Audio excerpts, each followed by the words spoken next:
오늘 우리가 또 이 예배 드리면서 또 하나님의 말씀을 듣게 되었는데요. 오늘 설교 제목이 인간의 범죄 주님의 용서라는 제목 가지고 이제 하나님의 말씀을 전하도록 하겠습니다. 오늘 제가 1부 때도 이제 말씀을 드렸기 때문에 잠시 말씀을 드리고 이제 설교를 하겠는데요. 제가 이제 오늘 아침 새벽에 이제 김장일 사님이 제게 문자가 왔어요. 이제 병원에 지금 수술해서 서면 쪽에 입원해 계시는데 이제 어제 찾아뵙는 가운데서 좀 몸이 참 많이 힘든 가운데서 또 버텨내고 또 이겨내고 계시더라고요. 그러나 그 가운데서도 이제 하나님의 은혜가 충만한 모습들을 보게 되었는데 이제 새벽에 한 5시 25분 정도 돼가지고 문자가 왔는데, 목사님 오늘 또 기도로 온라인 예배 참석해서 뵐게요. 말씀이 제게 더욱 은혜가 되도록 기도 부탁드립니다. 사랑하며 존경합니다. 이렇게 문자가 왔더라고요. 새벽에 어쩌면 병원에 있으면서 사실은 몸이 피곤하고 또 힘들고 이런 상황 가운데서도 온라인으로 예배 드리겠다고 하시는 모습을 보게 되면 참 보면 또 하나님의 말씀에 은혜가 있도록 기도해 달라고 하시는 거 보면 어떤 상황 가운데서도 예배자로 서 나간다는 것이 큰 축복이라는 생각들을 해보게 되었습니다. 특별히 이 자리에 우리가 건강한 몸으로 이 시간 함께 또 예배 드리는데, 예배를 통해서 또 하나님의 은혜가 부어지며 또 하나님의 말씀을 통해서 세상을 이겨나갈 수 있는 하나님의 사람 되시기를 주님의 이름으로 축복드립니다. 믿지 않는 사람에게든 믿는 사람에게든 죄는 심각하고 죄는 무섭습니다. 이 죄가 얼마나 심각하고 죄가 얼마나 무서운지, 예수 믿는 사람이든 믿지 않는 사람이든 이 죄의 문제는 가볍게 여겨서는 안 된다는 것을 하나님이 말씀을 통해서 얘기하시는데, 왜 그러냐 보면 우리의 죄의 문제를 해결하기 위해서 하나님의 아들 예수 그리스도가 이 땅에 오셨어요. 이 땅에 있는 모든 사람들이 다 죄인이지만 이 죄의 문제를 해결하기 위해서 하나님이 아들 독생자 예수님을 이 땅에 보내셨고, 아들 예수 그리스도가 십자가에 죽으시면서 우리의 죄의 문제를 해결하셨기 때문에 이 땅에 있는 죄의 문제는 하나님의 아들이 죽어야 할 만큼의 심각하고 무서운 것이라는 것을 알게 되는 거예요. 우리가 보면 죄라는 게 뭐냐 생각해보면 이 하나님의 창조주 되심을, 죄가 보면 하나님께서 우리의 삶의 주인 되심을 인정하지 않는 것이 이 죄의 뿌리가 되는 것이고, 또 이 죄의 문제를 해결하기 위해서 하나님께서 하나님밖에 없는 독생자 예수님을 보내셨는데 그 예수 그리스도를 구원자로 받아들이지 않는 것이 죄의 뿌리가 된다는 것을 말씀하고 있습니다. 그러다 보니까 보면 하나님이 주인 되지 못하니까, 예수님이 구원자 되지 못하니까 자기 자신이 주인 된 삶을 살게 되고, 또 정말 하나님을 의지하는 삶이 아니라 정말 그 무언가를 의지하는 삶을 살아가는 것이 바로 죄의 근본에 있다는 것을 성경을 통해서 얘기합니다.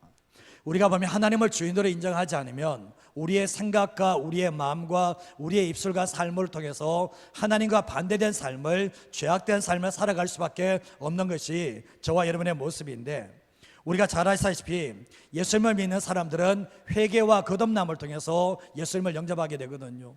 우리가 잘 아시다시피 회개가 없는 믿음, 정말 내 인생의 주인이 아니고 하나님의 주인 되심을 인정하고 삶을 되돌이키는 그런 흔적이 없는 믿음은 성경의 말씀에 보면 거짓된 믿음, 잘못된 믿음이라고 말씀을 하고 있다는 거예요.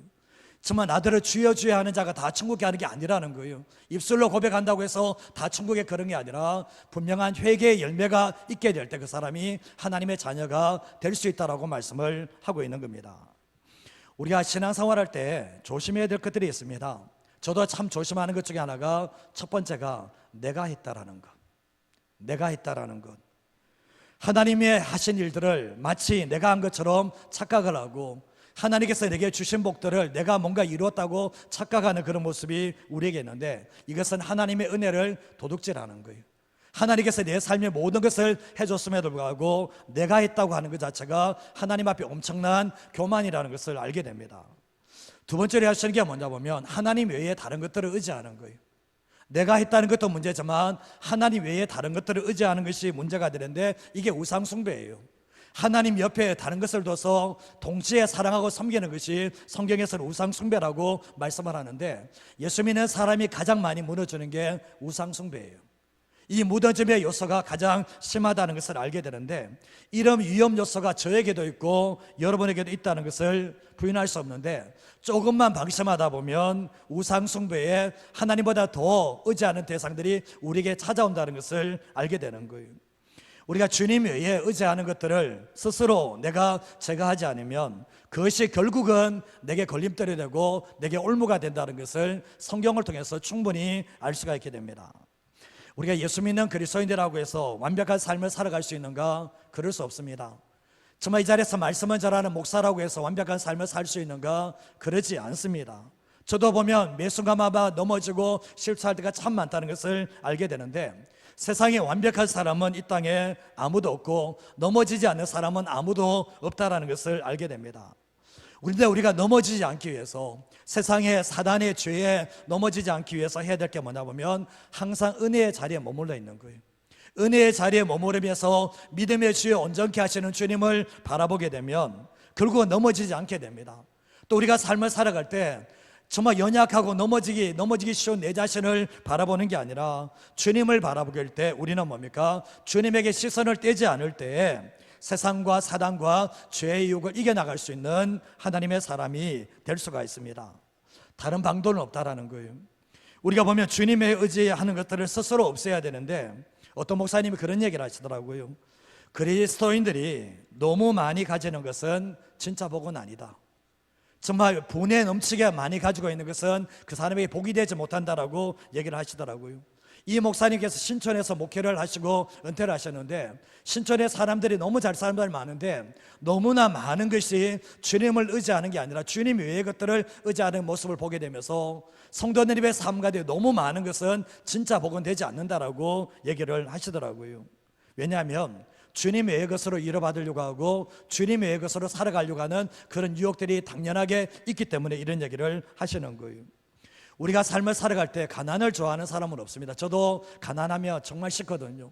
그러나 우리의 삶 가운데서 적절한 가난과 적절한 고난은 우리에게 복이 된다는 것을 말씀하는데, 적절한 가난이 없고 적절한 고난이 없으면 주님을 간절히 찾지 않고 주님께 나아가는 삶이 되지 않기 때문에, 어쩌면 이 아굴이 기도했던 것처럼 하나님 나를 부하게도 마시고 가난하게 마게 해달라고 기도하는 것이 어쩌면 우리의 기도가 되어야 된다 생각합니다.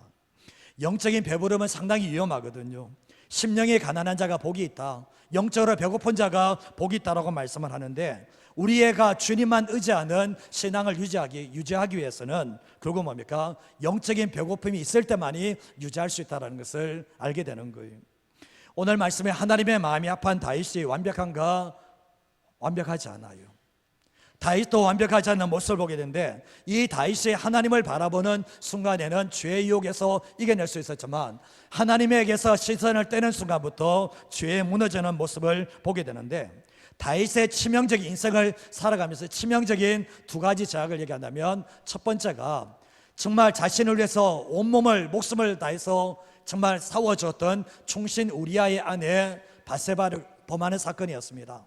밧세바를 범하고 난 이후에 정말 이 충신 우리아를 전쟁터에 앞서서 죽여버린 사건이 첫 번째로 치명적인 죄악이었고, 두 번째 죄악은 바로 오늘 본문에 나오는 인구조사였다는 것을 알게 되는 거예요. 이 인구조사를 왜 했는가? 하나님만 의지하는 삶을 살면 이 인구조사를 할 이유가 없지만, 하나님을 의지하는 삶을 살다가 어느 순간에 뭡니까? 하나님 외의 것들을 의지하고자 하는 그런 마음속에서 이 인구조사를 하는 모습을 보게 됩니다. 그 오늘 이 말씀을 통해서 인간의 이 다윗의 범죄함에도 불구하고 하나님의 용서가 얼마나 큰지에 대해서 말씀을 하고 있는데, 이 사건이 사무엘하 24장 말씀에도 이 말씀을 기록되어져 있습니다. 그런데 사무엘하 24장에서는 아라우나의 타작마당이라고 되어 있고, 오늘 본문에서는 오르난의 타작마당이라고 되어 있습니다. 근데 이 아라우나는 가나안 여부스식의 이름이고 표기이고, 오르난은 히브리식의 이름이기 때문에 이 사람의 이름은 동일한 사람이라는 것을 기억하셔야 됩니다. 그런데 오늘 이 말씀을 보시면 다윗 한 사람 때문에 7만 명이 죽었습니다. 한 사람이 범죄함으로 7만 명이 죽었거든요. 왜 이렇게 하나님께서 한 사람이 잘못하면 한 사람을 끝내면 되지만 이 사람은 한 사람이 아니고 대표성을 가지고 있다는 거예요. 이스라엘 전체를 다스리는 왕이기 때문에 이 한 사람의 죄는 더 무겁게 다루신다는 것을 알게 되는데, 우리가 잘 아시다시피 아담이 선악을 알게 하는 나무의 열매를 먹었습니다. 한 사람이 범죄를 했지만 온 인류가 죽었습니다. 이유가 뭐냐 보면 대표성의 원리를 가지고 있다는 거예요. 자, 근데 오늘 이 본문의 말씀을 통해서 이제 몇 가지 좀 살펴보기를 원하는데, 정말 이 요압이 다윗이 인구조사를 하려고 할 때 1절에서 8절 말씀 보면 요압이 다윗이 인구조사를 할 때 하지 말라고 얘기합니다. 이거 주님께서 기뻐하시는 거 아니라고 이야기를 하지만 이 다윗은 뭡니까? 계속해서 제쳐가면서 인구조사를 함으로 말미암아 끝까지, 그리고 뭡니까? 함으로 말미암아 7만 명이 죽었는 그러한 일들이 일어나게 되었던 거예요. 자, 오늘 말씀을 위해 첫 번째로 할 수 있는 게 뭔가 같이 한번 읽어보도록 하겠습니다. 하나님의 자비와 긍휼의 마음이 얼마나 큰지를 알아야 합니다. 신앙생활 하는 이유가 뭡니까? 주님의 마음을 알기 위해서 하는 거예요. 주님의 마음을 알기 위해서. 그리고 주님의 마음을 알게 되면 주님께 순종하는 삶을 살아갈 수가 있게 되거든요. 우리가 신앙생활하면서 하나님 아버지의 마음이 어떤 마음일까? 나를 향한 하나님의 마음이 어떻고, 우리의 가정을 향한 하나님의 마음이 어떻고, 정말 이 나라와 민족을 위한 하나님의 마음이 어떤가를 품어보시는 게 참 중요한데, 우리가 하나님의 아버지의 마음을 직접적으로 경험할 수 있든 간접적으로 경험하든 하나님의 아버지의 마음은 우리가 알고 경험하는 것이 중요한데, 우리가 성경을 보시게 되면 이 성경이 기록되어져 있는데 성경은 지금 문자로 되어 있어요. 근데 성경을 보면서 어떤 사람이 예수님을 영접하고 성경을 바라보면서 어떤 사람은 대성통곡하며 울고 회개하는 사람들이 있습니다. 이유가 뭐라고 생각하십니까? 이 문자 속에 뭐가 담겨져 있다는 거예요? 사랑이 담겨져 있고 마음이 담겨져 있다는 거예요. 그래서 우리가 성경을 다할 때 문자로만 대하는 사람들은 은혜가 아니에요. 그러나 이 정말 하나님의 사랑의 편지인 이 성경 속에서 하나님의 마음을 느껴보려고 하는 사람들에게는 하나님께서 반드시 하나님의 마음을 알게 하시고 느끼게 하시는 체험을 갖게 한다는 거예요. 그리고 또 우리가 삶을 되돌아보면 지난 내 인생의 모든 여정길에서 주님이 나와 함께 하셨죠. 그리고 위기의 순간마다 하나님께서 나를 찾아오심으로 말미암아 그 모든 상황들을 이기게 하시는 하나님의 역사가 있었습니다. 그러면서 하나님께서 뭡니까? 그 위기 가운데서도 내가 너를 이만큼 사랑한다는 것을 항상 우리에게 보여주셨다는 겁니다. 근데 우리가 신앙생활할 때 그래서 하나님 아버지의 마음으로 들어가 보면 하나님의 아버지의 마음에는 두 글자가 새겨져 있습니다. 사랑이라고. 요한일서 4장에서도 보면 하나님은 사랑이라고 말씀을 하고 있거든요. 자식들이 부모님의 마음을 알지 못할 때가 많습니다. 부모님들이 자식들을 야단치고 매를대게 되면 자식들은 내 부모가 나를 미워서 그러나 이렇게 생각할 때가 많지만 자녀들이 커서 나중에 성장하다 보면 부모님의 마음속에는 사랑이 담겨져 있다는 것을 자식들이 깨닫는 역사들이 일어나게 되잖아요. 우리가 저를 포함해서 이 자리에 계신 분들이 하나님의 자비와 긍휼이 없었더라면 살아남을 사람이 아무도 없고, 하나님의 자비와 긍휼이 없었더라면 죄를 용서받을 사람이 아무도 없다라는 거예요. 찬송가 가사에 보면 우리는 늘 주님을 배반하나, 우리는 늘 주님을 배반하나. 참 그렇지 않습니까? 지금 우리가 신앙적으로 성숙하기 전에는 틈만 나면 딴 생각합니다. 틈만 나면 죄 짓습니다. 틈만 나면 이스라엘 백성들처럼 하나님을 잊어버리고 하나님을 배반하며 살아가는 것이 저와 여러분의 삶이라고 해도 틀리지 않다라는 거죠. 우리가 사울이 이제 구원을 받았는데 주님을 핍박하고 교회를 핍박했던 사울이 구원받은 것은 하나님 아버지의 자비하심과 긍휼, 하나님의 사랑이 그 사울을 인도했다라는 것을 모르는 사람은 아무도 없다라는 거예요. 에베소서 1장 7절 말씀에 보면 같이 한번 읽어볼까요? 우리는 그리스도 안에서 그의 은혜의 풍성함을 따라 그의 피로 말미암아 속량 곧 죄사함을 받았느니라. 아멘. 여기서 보면 속량 죄사함을 받는 두 가지 조건에 대해서 말씀하고 있는데, 첫 번째가 하나님의 은혜의 풍성함, 두 번째가 예수 그리스도의 피, 이 두 가지가 죄 용서를 받는 두 가지 조건이라고 말씀을 하고 계시는데, 우리가 가만히 생각해 보십시오. 하나님의 은혜의 풍성함이 뭡니까? 정말 우리가 죄인 되었고 하나님 앞에 원수가 되었습니다. 그럼에도 불구하고 하나님께서 우리를 버리지 않으시고 우리를 불쌍히 여기셔서 우리가 하나님의 자녀가 되었습니다. 이게 바로 하나님의 은혜의 풍성함이라는 거죠.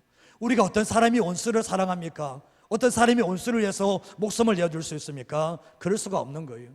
하나님의 사랑과 하나님의 긍휼의 극치가 어디서 나타나는가? 십자가에서 나타나는데, 십자가는 뭡니까? 너희들의 죄보다, 나의 공의보다 앞서는 것이 하나님의 사랑이라는 것을 분명히 보여주는 자리가 십자가의 자리라는 것을 알게 되는 거예요. 역대상 21장 13절 말씀을 같이 한번 읽어보겠습니다. 다윗이 갓에게 이르되 내가 공격에 빠졌도다. 여호와께서는 긍휼이 심히 크시니 내가 그의 손에 빠지고 사람의 손에 빠지지 아니하기를 원하나이다 하는지라. 아멘. 자신이 공경에 빠졌음을 이야기합니다. 그리고 또한 먼저 다윗은 이 공경에 빠진 가운데서도 고백하는 게 여호와께서는 긍휼이 심히 크시다라고 고백을 합니다. 내가 그의 손에 빠지고 사람의 손에 빠지지 않기를 원한다. 결국 뭡니까? 적들에 의해서 공격받아서 정말 심판당하는 것보다는 하나님의 손에 의해서 전염병으로 통해서 결국 뭡니까? 이스라엘 백성들이 다윗의 죄 때문에 어려움을 당하게 되거든요. 근데 이 다윗은 사람들이 7만 명 죽었을 때 다윗의 잘못 때문에 사람이 이만큼 죽었는 거예요. 근데 이미 쏟아진 물을 주워 담을 수 있는가? 담을 수 없는 거예요, 이미. 그러나 이런 자신의 범죄함에도 불구하고 이스라엘 백성이 이렇게 많이 죽어감에도 불구하고 다윗이 믿고 확신하는 게 뭐냐? 하나님의 긍휼이 크시다는 거예요. 하나님의 긍휼이 크시다. 나의 이 죄악된 완악된 마음보다 하나님의 긍휼은 더 크시다라고 고백하는 모습을 보게 되는 거예요. 다윗이 지금 죄악을 저질러서 7만 명이 막 사람이 죽어가는 가운데서도 고백하는 게 뭐냐 보면 여호와의 긍휼은 심히 크시다라고 고백을 하고 있다는 거죠.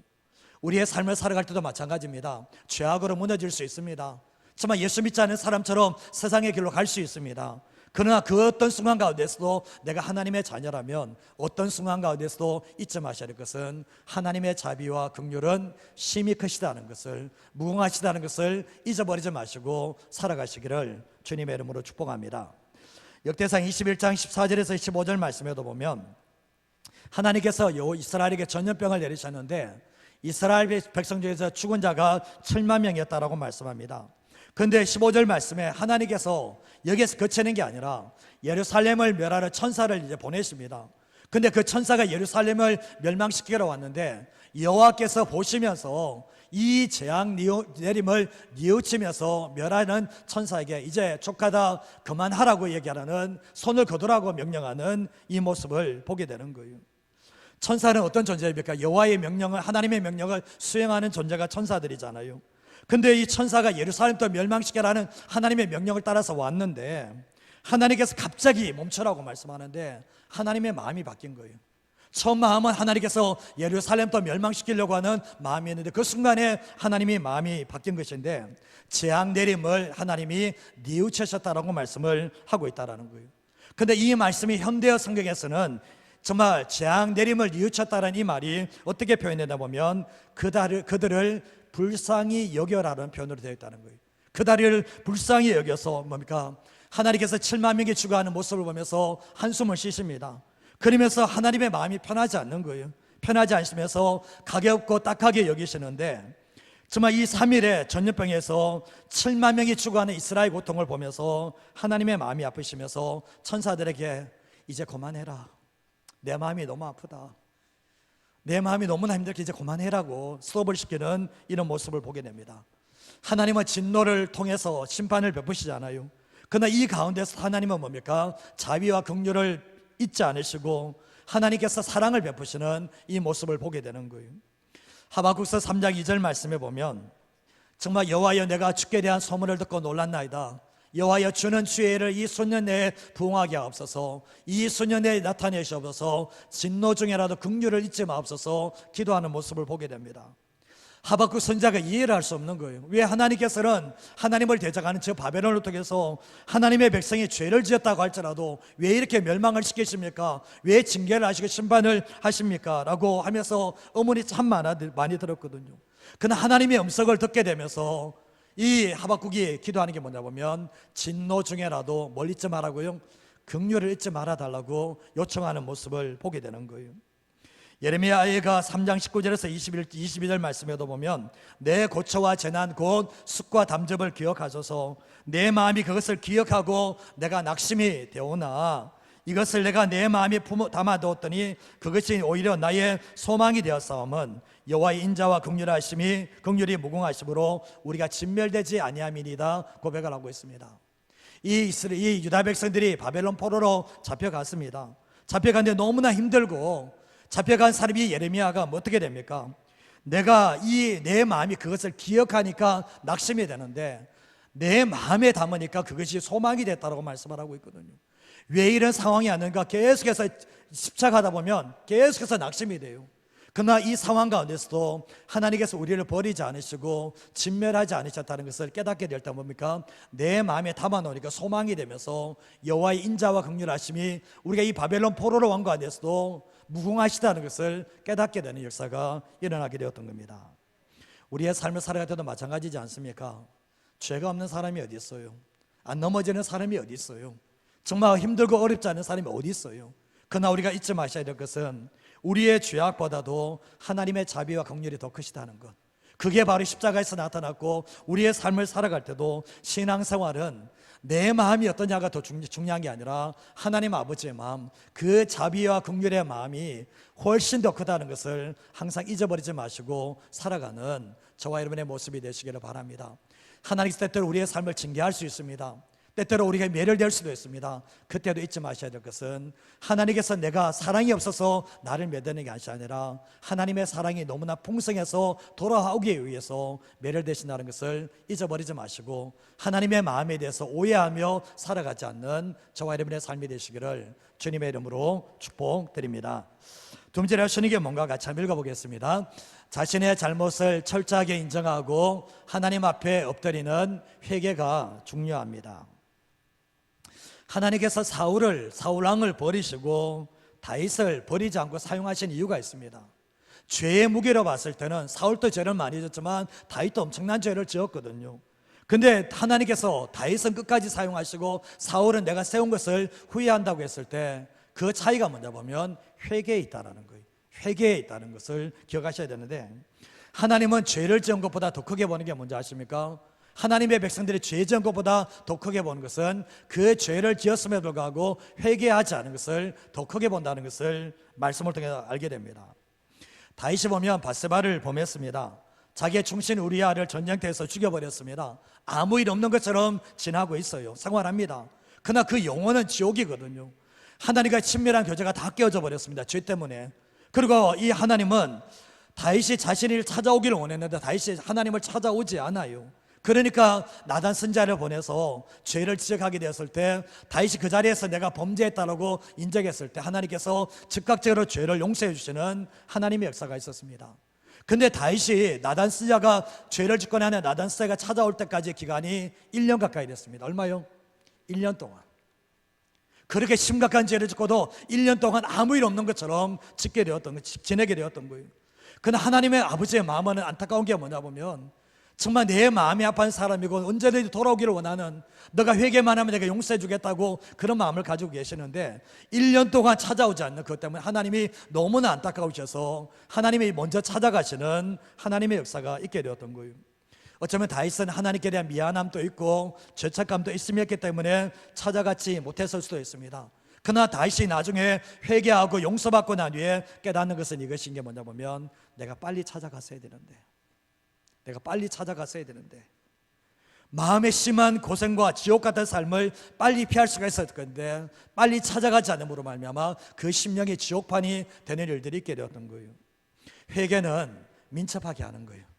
회개는 죄를 빨리 할 때 결국 뭡니까? 하나님과의 관계가 온전하게 회복되어진다는 것을 잊어버리지 마시고 살아가셔야 돼요. 시편 51편 1절에 3절 말씀에 보면 다윗이 밧세바를 범하고 난 뒤 회개 시편이 이건데, 하나님이여 주의 인자를 따라서 내게 은혜를 베푸시며 주의 많은 긍휼을 따라서 내 죄악을 지워달라고, 나의 죄악을 맑게 쓰시며 나의 죄를 깨끗이 제해달라고 기도하면서 물론 나는 내 죄가를 아노니 내 죄가 항상 내 앞에 있다라고 고백을 합니다. 참여하면서 죄를 인정하고 회개하는 모습을 보게 되죠. 그리고 51편 16절에서 17절 말씀을 같이 한번 읽어보겠습니다. 주께서는 제사를 기뻐하지 아니하시나니 아니하면 내가 드렸을 것이라. 주는 번제를 기뻐하지 아니하시나이다. 하나님께서 구하시는 제사는 상한 심령이라. 하나님이여 상하고 통회하는 마음을 주께서 멸시하지 아니하시리이다. 아멘. 이 다윗이 밧세바를 범하고 난 뒤에 하나님께 회개하지 않고 얼마든지 제사 드릴 수 있어요. 얼마든지 번제를 드릴 수 있습니다. 그러나 주님이 그걸 좋아하시는가? 주님은 그것을 기뻐하지 않는다라고 말씀을 하시면서 죄악 가운데 있는 사람들이 아무리 무수히 많은 제물을 드린다 할지라도 그것은 주님이 기뻐하시는 게 아니라고 말씀을 하시면서 주님께서 구하시는 제사는 뭐라고요? 상한 심령이라는 거예요. 상한 심령이란 깨어진 마음을 얘기하는 거예요. 깨어진 마음을 가지고 회개하는 마음을 가지고 하나님께 나아갈 때 주님께서 그 심령을 멸시치 않으시고 그것을 하나님께서 제사로 받아주신다라고 말씀을 하고 계시는 거예요. 역대상 21장 16절에서 17절 말씀을 보시면 다윗이 이제 7만 명 죽고 난 뒤에 이 천사가 이렇게 이제 하늘과 땅 사이에 서 있는 걸 봤거든요. 근데 눈을 보니까 이제 천사가 서 있는데 이게 칼을 빼고 서고 있어요. 근데 예루살렘을 향해서 펴서 있는데 다윗이 그때 어떻게 합니까? 장로들과 더불어 굵은 벼슬을 입고 얼굴을 땅에 대고 엎드리게 되는데 뭐라고 기도합니까? 하나님께 아뢰어 명령하여 백성을 계수하게 한 자가 내가 아니니까, 범죄하고 악을 행한 자가 내가 아닙니까? 이 양떼는 무엇을 했습니까? 한 게 없다라는 거죠. 청하건대 나의 하나님이여, 주의 손으로 나와 내 아버지의 집을 치시고 이 주의 백성들에게는 재앙을 내리지 말아달라고, 더 이상 사람 죽지 않게 해달라고 하나님께 가로서고 기도하는 이 모습을 보게 된다는 거예요. 사무엘하 이제 24장 8절 말씀에 보면 다윗이 인구조사를 하는데 9개월하고 9달 20일이 걸렸습니다. 9달 20일이 걸렸는데 다윗이 얼마든지 중도에 스톱할 수 있습니까? 없습니까? 정말 분명히 신하가 잘못했다 그러면 스톱할 수 있어요. 근데 스톱하지 않습니다. 스톱하지 않고 계속해서 인구조사를 하는데 하나님의 마음은 계속해서 상하시고 계속해서 불편합니다. 좀 빨리라도 깨닫고 중도에 돌이키면 이렇게 사람이 7만 명 죽지 않아요. 안 죽어요. 근데 결국 뭡니까? 깨닫지 못하니까 어떻게 됩니까? 나중에 7만 명 다 죽고 난 뒤에 그때 깨달았을 때는 이미 늦었다는 것을 알게 돼요.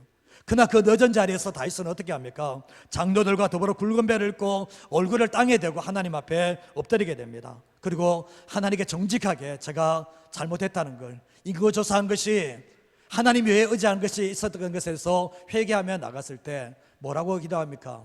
이 양떼가 잘못한 게 없습니다. 주여 나와 내 아버지의 집을 멸하시고 이 백성에게는 재앙을 내리지 말아 달라고 간절히 기도를 하게 됩니다. 하나님은 이 자세를 좋아하시는 거예요. 이런 태도를 중요하시게 하는 거예요. 잘못했으면 주님 앞에 정확하게 내가 잘못했다라고 인정을 하고 자신의 잘못을 스스로 책임지려고 하는 그 자세와 태도를 주님이 기뻐하신다는 것을 말씀을 통해서 보게 되는 거예요. 우리의 삶을 보면 우리는 자꾸 남에게 전가하는 그런, 남에게 자꾸 떠넘기는 그게 참 많이 있거든요. 내가 했다라고 해야 되는데 다른 사람이 했다라고 자꾸 전가하는 것들이 참 많이 있거든요. 그러나 하나님께서 다윗을 좋아하는 이유가 뭐냐 보면 내가 죄를 지었다라고, 그리고 나에게 징계를 해달라고 하는 이 모습이 하나님의 마음을 움직일 수 있는 중요한 요소가 된다는 것을 말씀을 통해서 보게 되는 거예요. 우리가 요한일서 1장 8절에서 10절 말씀을 한번 읽어보겠습니다.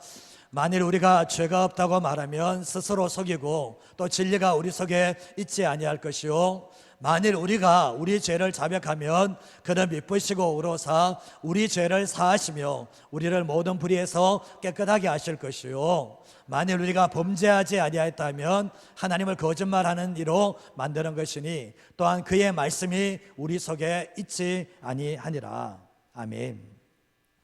나는 죄 없어, 거짓말하는 겁니다. 나는 깨끗해, 거짓말하는 겁니다.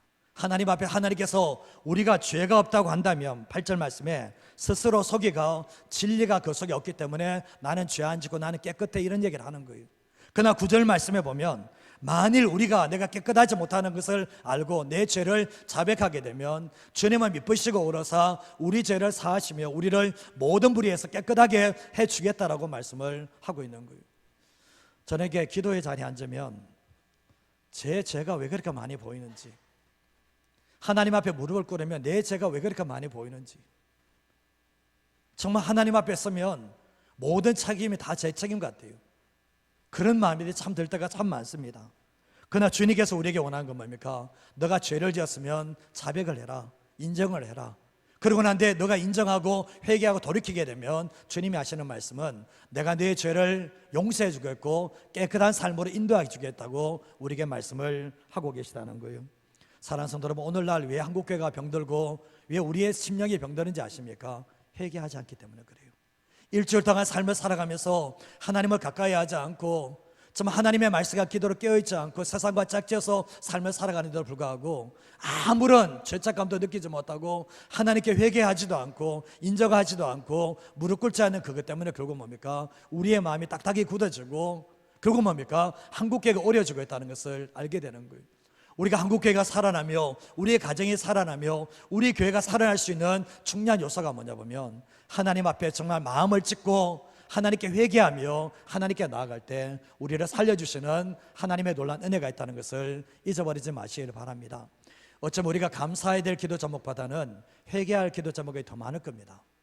정말 감사보다는 회개될 기도가 더 많을 겁니다. 그게 신실하게 주님에게로 가는 사람들의 모습인데 우리의 삶을 살아가실 때 철저하게 내 안을 바라보시고 내 삶을 바라보시면서 하나님 앞에 잘못된 것을 철저하게 회개함으로 말미암아 하나님의 긍휼을 받는 하나님의 사람으로 서나가는 저와 여러분 인생 되시기를 주님의 이름으로 축복합니다. 자, 마지막 한 가지만 더 말씀드리겠습니다. 한번 읽어보겠습니다. 하나님은 다시 자신을 위하여 예배자의 자리로 돌아오기를 원하십니다. 하나님께서 원하시는 게 뭔가 생각해 보면 하나님은 자신의 얼굴을 구하는 예배자를 찾으십니다. 요한복음 4장 말씀에 보면 하나님은 영이시니 예배하는 자가 영과 진리로 예배할지니라고 말씀하고 있는데 그 위에 말씀에 보면 아버지께서는 자기에게 이렇게 예배하는 자들을 찾으신다라고 말씀하고 있는데 예배는 예배자가 예배를 드리게 되어 있어요. 예배자가 누군가 영과 진리로 예배를 드리는데 예배자는 하나님의 손을 바라보는 게 아니라 하나님의 얼굴을 바라보는 사람이 예배자예요. 하나님과의 친밀한 사귐, 하나님의 존재와의 만남을 사모하는 사람이 진짜 예배자가 될 수 있다는 것을 말씀하고 있는데 잘 아시다시피 죄를 지은 사람들은 예배의 자리를 피합니다. 희한하죠? 성경 말씀 보면 죄를 지으면 그 예배 자리에 나와야 되는데 죄를 지은 사람들이 예배 자리를 자꾸 자리를 피하게 되는데 가인도 그랬잖아요. 왜 그러냐 보면 하나님의 임재가 두렵다라는 거예요. 하나님께서 내게 찾아오신 것이 두렵기 때문에 계속 피하게 된다는 거예요. 창세기 35장 1절 말씀을 보시면 같이 한번 읽어볼까요? 하나님이 야곱에게 이르시되 일어나 베델로 올라가서 거기 거주하며 내가 내 영 에서의 낯을 피하여 도망하는 때에 내게 나타났던 하나님께 거기서 제단을 쌓으라 하신지라. 아멘. 하나님께서 야곱에게 베델로 올라오라고 말씀합니다. 근데 이 베델이 어떤 곳인가? 형이 자기를 죽이려고 할 때 낯을 피해서 도망하는 때 지쳐서 곤비해서 돌베개 빗고 골아 떨었던 장소에서 하나님이 직접 찾아오셔서 만나 주셨던 장소가 베델이거든요. 하나님께서 거기에서 제단을 쌓으라고 말씀하시는데 창세기 32장에서 야복 강가에서 형이 에서가 자기를 죽이려고 한다는 것이 너무나 두려워서 밤이 새도록 기도를 하잖아요. 하나님께 나를 좀 살려달라고, 정말 나를 좀 도와달라고 기도했을 때 하나님께서 어떻게 하십니까? 에서의 마음을 바꿔주시는 역사가 있게 되었잖아요. 그러면 하나님께서 이 야곱에게 원하는 게 베델로 올라오기를 원했는데 이 야곱이 어디로 갑니까? 세겜 땅으로 건너갑니다. 세겜 땅에 들어가서 어떤 일이 벌어집니까? 거기에서 어떻게 되면 딸 디나가 추장 아들에게 강간을 당한 일들이 일어나게 되었습니다. 강간당했을 때 그때 결국 뭡니까? 주님이 35장 1절 말씀에 야곱에 찾아오셔서 말씀합니다. 나 너에게 베델로 올라오라고 했지. 너네 지금 왜 반대로 가는데? 내가 정말 너를 만났던 자리에서 너가 다시 내게 제단 쌓으라고 했는데 너는 왜 자꾸 엉뚱한 데로 가니? 왜 자꾸 세상의 길로 가니? 주님이 말씀하시면서 다시 베델로 올라오라고 주님이 말씀을 하셨던 거예요. 야곱의 인생이 왜 자꾸 꼬이는가? 베델 하나님의 집으로 올라가는 게 아니라 계속해서 어긋난 길을 가는 게 인생이 계속해서 꼬이게 되지만 결국은 이 야곱이 어떻습니까?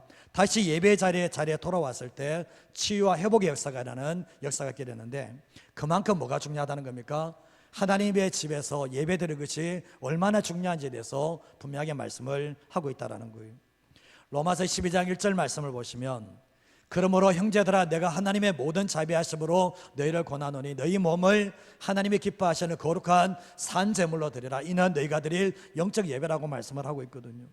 로마서 1장에서 11장 내용까지는 예수님이 누구신가, 우리의 구원자로신 예수님이 누구신가에 대해서 말씀을 하고 있는데 그 예수 그리스도 외에는 구원자가 없고 예수님을 통해서 의롭다 함을 받는다고 얘기하는데 12장부터는 예수님을 믿는 사람이 어떻게 살 것인가에 대해서 말씀을 하고 있는데 첫 번째로 언급하는 게 뭐냐 보면 그러므로 형제들아 내가 하나님의 모든 자비하심으로 권하노니 너희가 영적 예배자가 되라는 거예요. 정말 너희 몸을 하나님이 기뻐하시는 산제물로 드리라. 이것이 너희가 드릴 영적 예배라고 분명히 말씀을 하고 있다는 거죠. 예수 믿는 사람은 예배가 무너지면 다 무너집니다. 근데 예배가 살아나면 다 살아나는 역사가 있게 되는데 우리가 예배가 뭐냐 보면 하나님의 얼굴을 구하는 자리고, 예배는 하나님의 주인 되심을 인정하는 자리가 예배라는 것입니다. 다윗이 인구조사를 했습니다. 인구조사를 해서 7만 명이 죽었는데 누구 때문에 인구조사를 했습니까? 하나님 때문에 인구조사한 겁니까? 아니요, 자기를 위해서 인구조사를 했거든요. 근데 하나님께서는 인구조사를 한 이 다윗에게 주님이 뭐라고 말씀하시나 보면, 다윗의 예배가 무너짐으로 말미암아 인구조사를 하게 되고, 인구조사를 통해서 이런 어려움들을 당할 수밖에 없었던 거예요. 그러나 역대상 21장 18절 말씀을 보시면, 여호와의 천사가 갓에게 명령하여 다윗에게 이르시기를, 다윗은 올라가서 여부스 사람 오르난의 타작마당에서 누구를 위하여? 여호와를 위하여 제단을 쌓으라 하신지라 라고 말씀하고 있습니다. 인구조사는 지금 자기를 위해서 했거든요. 자기를 위해서 했다는 게 뭡니까? 예배자의 자리에서 이탈을 했다는 거예요. 근데 주님은 정말 징계를 내시면서 하시는 말씀이 다시 뭡니까? 여호와를 위하여 제단을 쌓으라, 다시 예배자의 모습으로 돌아오라고 주님이 말씀을 하고 계시거든요. 역대상 21장 22절 말씀에도 보면, 이 다윗이 오르난에게, 이제 이 오르난을 그냥 주겠다는 것, 그 타작마다 그냥 주겠다는 것을, 소와 번제물 다 그냥 주겠다는 것을 값으로 치른다고 얘기하는데, 내가 상당한 값으로 내게 준다고 얘기하는데, 내가 누구를 위해서요? 내가 여호와를 위해서 여기 한 대 제단을 쌓겠다라고 말씀을 하는데, 그리하면 전염병이 백성 중에서 그치게 될 거다라고 말씀합니다. 우리의 삶에 전염병과 같은 문제가 있습니까? 하나님의 앞에서 예배자로 서게 되면 그 전염병이 멈춰요. 우리의 삶의 문제가 멈춰요. 그러나 하나님 앞에 예배자가 되지 않으면 그 징계는, 그 전염병이 계속해서 퍼져나가는 역사들도 있을 수 있다는 것을 기억하셔야 돼요. 어쩌면 이 다윗이 하나님께서 원하는 게 뭐냐 보면, 나를 위해서 예배자의 제단을 쌓으라고 말씀을 하고 계시거든요. 왜냐하면 이 다윗 한 사람의 영향력이 너무나 커요. 다윗이 예배자가 되었을 때 이스라엘 전체가 하나님을 예배했습니다. 이스라엘 전체가 평안하고 형통했습니다. 그런데 다윗이 예배자의 자리에서 내려왔을 때 지금 어떻습니까? 7만 명의 사람들이 죽어나가는 일들이 일어났다라는 거예요. 그래서 주님이 원하시는 게 뭡니까? 너 삶에 가장 중요한 건 뭐냐? 내가 너를 살려주고 너가 왕이 됐던 이유가 뭐냐? 너가 탁월해서 그런 게 아니라는 거예요. 너가 나를 위해서 예배자가 됐을 때 내가 그 자리에 세워졌다는 것을 기억하시면서 주님은 다시 예배자로 돌아오기를 원했다는 것을 말씀을 통해서 보게 되는 거예요. 역대상 21장 23절에서 24절 말씀을 보시면, 오르난이 이제 다윗에게 말하죠. 정말 왕께 내가 모든 것을 다 주겠다고, 곡식들은 기계도 소들도 밀도 타작마다 다 주겠다라고 이야기했을 때 24절 말씀에 같이 한번 읽어볼까요? 같이 읽겠습니다. 다윗이 왕이 오르난에게 이르되 그렇지 아니하다. 내가 반드시 상당한 값으로 사리라. 내가 여호와께 드리려고 내 물건을 빼앗지 아니하겠고 값없이는 번제를 드리지도 아니하리라 하니라. 아멘. 자, 이 말씀이 결국 뭡니까? 다윗은 뭡니까? 오르난이 그냥 다 주겠다고 하는데, 내가 여호와께 드리려고 하는 그 번제물을 너에게 빼앗아서 드릴 수는 없다. 내가 상당한 대가를 치러서 정말 번제를 드리겠다라고 말씀을 하고 있거든요. 근데 사무엘하 24장 24절에서 25절 말씀해 보면, 이제 여기는 아라우나라고 되어 있습니다. 왕이 아라우나에게 이제 타작마당과 소를 샀는데, 이게 은 몇 개입니까? 은 50세겔에 이 땅을 사게 됩니다. 그리고 거기서 정말 번제와 화목제를 드렸을 때 하나님이 들으시고 장이 그쳤거든요. 근데 이 말씀이 역대상 21장 25절에서 27절 말씀을 보시면, 다윗이 그 턱값으로 얼마를 줬습니까? 금 600세겔을 달아 오르난에게 줬습니다. 거기서 다윗이 거기서 여호와를 위하여 제단을 쌓고 번제와 화목제를 드렸을 때 하늘에서 뭐가 내립니까? 번제 단 위에 뭐가 내려옵니까? 불이 내려와요. 불이 내려오면서 그것을 응답하시고 난 뒤에 여호와께서 천사를 명령하시니까 천사가 어떻게 됩니까? 칼을 칼집에 꽂는 이 징계가 끝나는 역사가 일어나게 되었던 거예요. 사무엘하 24장에서는 은 50세겔로 뭘 샀는가? 타작마들과 소를 샀다라고 얘기를 하고 있잖아요. 근데 역대상 21장에서는 금 600세겔이라고 말씀을 하고 있거든요. 제가 얘기를 할게요. 은 50세겔은 사람이 60일 일하면 벌 수 있는 돈이에요. 사람이 60일 하는 거고, 금 600세겔은 한 사람이 100년을 걸어야지 벌 수 있는 돈이에요. 100년. 차이가 얼마나 나는지 아시죠? 근데 왜 사무엘하에서는 이 은 50세겔이라고 해갖고 왜 역대상에서는 왜 금 600세겔을 이야기하고 있나 보면, 여기에서는 그 이 오르난의 타작마당을 전체를 사는데 이게 금 600세겔이 들었고, 은 50세겔을 여기 사무엘하에서는 이 제사와 용서에 초점이 있기 때문에 은 50세겔에 샀다라고 차이를 두고 있다는 거예요. 근데 여기서 역대상 21장에 금 600세겔에 산 이 아라누아나의 오르난의 타작마당이 나중에 솔로몬의 예루살렘의 성전이 됩니다. 성전의 터를 하나님께서 다윗이 범죄함으로 말미암아 아라누아나의 오르난의 타작마당을 샀는데 이게 예루살렘 성전이 되는 역사가 일어나게 되었던 거예요. 결국 뭡니까? 하나님께서는 어떻게 합니까? 하나님께서는 이 다윗의 죄를 용서하고 끝나는 게 아니라 뭐죠? 정말 다윗이 회개하고 용서받고 이게 끝나는 게 아니라 여기에 예루살렘 성전이 세워짐으로 말미암아 이스라엘 백성들이 회개했을 때 용서받을 수 있는 성전의 터를 만드셨다는 것을 말씀을 통해서 보게 되는 거예요. 우리의 삶 속에 보면 예배가 얼마나 중요한가. 예배는 가벼운 게 아니에요. 그리고 예배는 나를 위한 예배가 아니에요. 내가 기분이 좋았다, 내가 정말 이렇게 내가 예배 드리면서 마음이 기뻤다, 이게 아니라 예배를 받는 대상이 하나님께서 우리 예배를 받으셨는가. 정말 어쩌면 예배를 드리면서 마음이 무거울 수 있습니다. 마음이 무겁는데 내 마음, 무거운 마음이 하나님께서 받으시는 예배가 된다면 그거는 예배가 맞는 거예요. 그러나 보면 나는 정말 예배 속에 기쁘고 즐겁게 나가는데 하나님의 마음이 만약 무겁다면 그 예배는 하나님이 받으시는 예배가 아니라는 것을 알게 되는 거예요. 예배의 초점은 내가 아니란 거죠. 다윗이 인구조사를 할 때 초점은 자기 자신이었거든요. 그러나 하나님께서 여호와를 나를 위해서 제단을 쌓을 때 초점은 그리고 뭡니까? 하나님께 있음을 분명하게 말씀을 하고 있는 거예요. 다윗이 예배 자리에서 정말 하나님 앞에 제단을 쌓았을 때 하나님은 다윗의 죄를 다 용서해 주시고 회복시켜 주시고 재앙이 더 이상 번져나가지 않도록 만들어 주시는 하나님의 역사가 있게 되었던 거예요. 그래서 예배가 너무나 중요한 게 뭐냐 보면, 우리가 한 주 동안에 죄진 삶을 살았지만 이 예배의 자리에서 뭡니까? 제단을 쌓고 난 뒤에 하나님께 회개하고 나아갈 때 주님께서 용서해 주시고 회복시켜 주시는 하나님의 은혜가 있는 자리라는 것을 잊어버리지 마시고 살아가시기를 바랍니다. 자, 그런데 보면 이 오르난 이 아라누아의 타작마당이 이전의 장소가 이게 모리아산입니다. 아브라함이 이삭을 하나님께 올려드렸던 제물 삼았던 장소가 이게 모리아산이 지금 아라누아의 타작마당과 똑같은 장소입니다. 결국은 뭐죠? 창세기 22장의 그 사건은 뭡니까? 아버지가 아들을 죽이는 사건이 누구를 지금 예표하는 겁니까? 예수님의 십자가의 사건을 예표하고 있거든요. 십자가의 사건을 예표하고 있고, 이 아라누아의 타작마당에서 오르난의 타작마당에서 이 번제를 드렸다. 번제물과 화점화복제 드렸을 때 주님이 뭡니까? 회개하면서 예배자에 다루었을 때 다시 용서해 주시는 하나님의 역사가 있었잖아요. 근데 이 자리가 어디로 갑니까? 성전으로 갑니다. 예루살렘 성전으로 갔을 때 솔로몬이 봉헌 기도를 할 때 어떤 기도하는지 아십니까?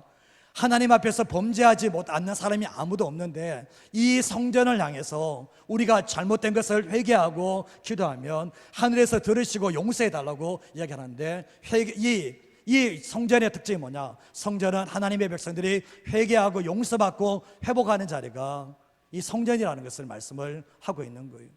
그리고 이 자리가 어느 자리인 줄 아십니까? 이 오르난의 타작마다가 예수님의 십자가 주인 골고다입니다. 이게 연결되는 거예요. 예수님께서 오늘 본문에도 보면 오르난의 타작마다에서 값없이 번제를 드는 게 아니에요.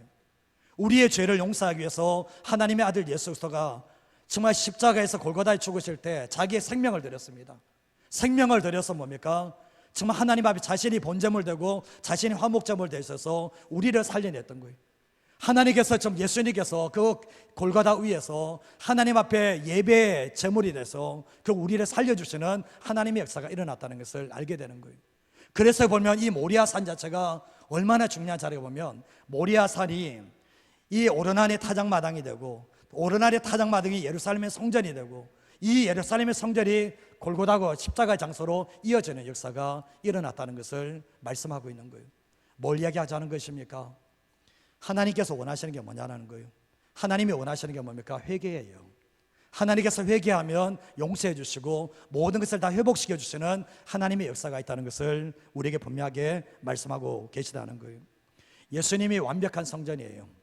예루살렘 성전도 완벽한 성전이 아니고 예수님만이 완벽한 성전 되시는데, 예수님, 우리가 모든 사람이 죄를 범했잖아요. 그래서 모든 사람이 다 사망, 영적 죽음이 왔잖아요. 그러나 예수님께서는 뭡니까?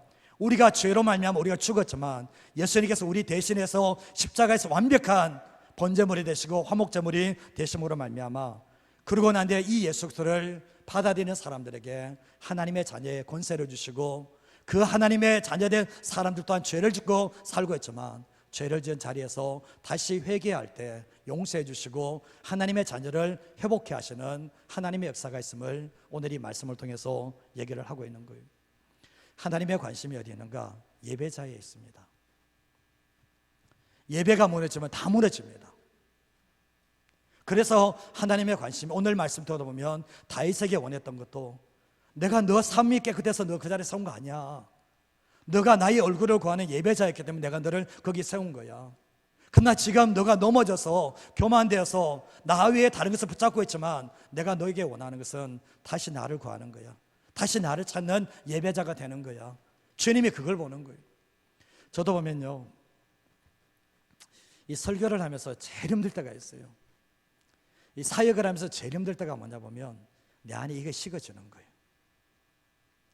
내게 주신 이런 예배자의 마음이 식어질 때 내가 지금 껍데기를 하고 있구나, 이걸 참 많이 느끼게 되거든요. 우리의 삶을 살아갈 때 기억하십시오. 모든 것은 다 사라집니다. 모든 것은 다 사라질 수밖에 없거든요. 내가 사랑했던 모든 사람들도 다 사라지게 됩니다. 그러나 예수 믿는 사람들에게는 한 분만 남습니다. 예수 그리스도, 하나님 외에밖에 남는 분이 아무도 없다라는 거예요.